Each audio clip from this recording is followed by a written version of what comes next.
Hi dear friends, ഞാനിവിടെ 4 നേന്ത്രപ്പഴം എടുത്ത് ഒരു സ്റ്റീമർ വെച്ചിട്ട് അതിൻ്റെ മുകളിലേക്ക് ഈ നേന്ത്രപ്പഴം മുറിച്ചിട്ട് ഒന്ന് ആവി കയറ്റിയെടുക്കുകയാണ്.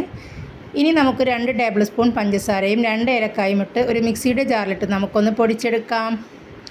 അതിനുശേഷം നമുക്കൊരു പാൻ വെച്ച് കൊടുത്ത് ഒരു 3 ടേബിൾ സ്പൂൺ പശുവിൻ നെയ്യ് ഒഴിച്ച് കൊടുക്കാം. ഒരു 1/4 കപ്പ് അണ്ടിപ്പരിപ്പും 1/4 കപ്പ് മുന്തിരിയും ചേർത്ത് നമുക്കൊന്ന് ബ്രൗൺ കളറായി വരുന്നത് വരെ വഴറ്റിയെടുക്കാം. ബ്രൗൺ കളറായി വഴന്ന് വരുമ്പോൾ നമുക്കിതിലേക്ക് ഒരു അരമുറി തേങ്ങ ചിരവിയതൊന്ന് ചേർത്ത് കൊടുക്കാം.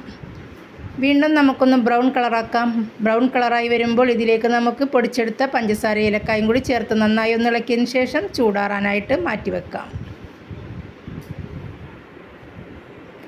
ഇനി നമുക്ക് നമ്മുടെ നേന്ത്രപ്പഴം ചൂടാറിയതെടുക്കാം. എന്നിട്ട് നമുക്കതൊരു ബൗളിലേക്ക് തൊലി കളഞ്ഞ് ഇട്ട് കൊടുക്കാം. തൊലി കളഞ്ഞിട്ട് കൊടുത്തതിന് ശേഷം നമുക്കിതിൻ്റെ നടു ഒന്ന് മുറിച്ച് കൊടുക്കാം. അതിൻ്റെ ഉള്ളിലെ സീഡൊന്ന് നമുക്ക് മാറ്റിക്കൊടുക്കാം. സീഡെല്ലാം മാറ്റിക്കൊടുത്തതിന് ശേഷം നമുക്കിതൊന്ന് ഉടച്ചെടുത്ത് ഒന്ന് മാറ്റി വെക്കാം. നന്നായിട്ട് ഒന്ന് ഉടച്ചെടുക്കാം.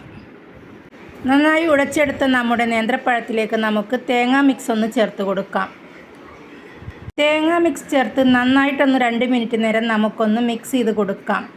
ഇനി ഇതിലേക്ക് നമുക്ക് 2 ടേബിൾ സ്പൂൺ അരിപ്പൊടി ചേർത്ത് കൊടുക്കാം.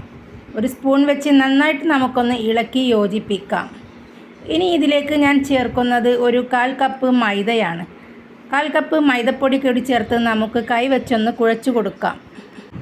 ഇനി ഇതിലേക്ക് ഒരു 2 ടേബിൾ സ്പൂൺ കോൺഫ്ലവർ പൊടിയും 1/4 കപ്പ് റസ്ക് പൊടിയും ചേർത്ത് നമുക്ക് നന്നായി ഒന്ന് മിക്സ് ചെയ്ത് മാറ്റി വെക്കാം.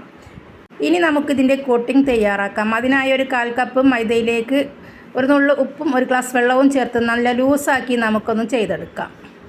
നേന്ത്രപ്പഴക്കൂട്ടിൽ നിന്നും നമുക്കത് ഉന്നക്കായ ഷേപ്പിലൊന്ന് ഉരുട്ടിയെടുക്കാം. പാൻ അടുപ്പിൽ വെച്ച് ചൂടാതിന് ശേഷം വെളിച്ചെണ്ണ ഒഴിച്ച് ചൂടാക്കിയെടുക്കാം. ഇനി നമുക്ക് ഈ ഉന്നക്കായ നമുക്ക് മൈദമാവിൽ മുക്കി ഒന്ന് ഡിപ്പ് ചെയ്തതിന് ശേഷം നമുക്കിത് വെളിച്ചെണ്ണയിലിട്ട് ഫ്രൈ ചെയ്തെടുക്കാം. വളരെ രുചികരമായ നമ്മുടെ ഉന്നക്കായ ഇവിടെ റെഡിയായിരിക്കുന്നു. നിങ്ങൾക്ക് എൻ്റെ ചാനൽ ആദ്യമായി കാണുകയാണെങ്കിൽ ഒന്ന് സബ്സ്ക്രൈബ് ചെയ്ത് സപ്പോർട്ട് ചെയ്തേക്കണേ. ഇതിൻ്റെ ഫുൾ വീഡിയോ എൻ്റെ ചാനലുണ്ട്, നിങ്ങളൊന്ന് കയറി കണ്ടു നോക്കൂ. Okay, bye bye.